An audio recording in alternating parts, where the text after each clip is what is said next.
So that's the Manila Floating Hotel and Restaurant, and there's also a casino inside that big ship. Yeah.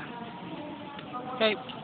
So that building over there is again the Ocean Park, Manila Ocean Park, but won't be able to go inside because it's not open yet.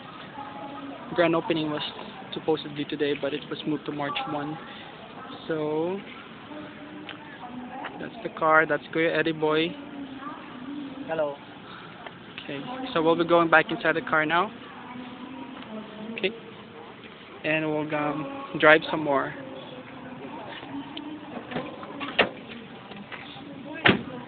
Ano sabi? Ay, malinis na talaga. Mamaya na lang kamo. Tingin mo na eh. Nakabali niya si Manang. Huwag niya kabalayan si Manang. Off duty nga ni Manang. Duty, linggo? Linggo eh. Off duty.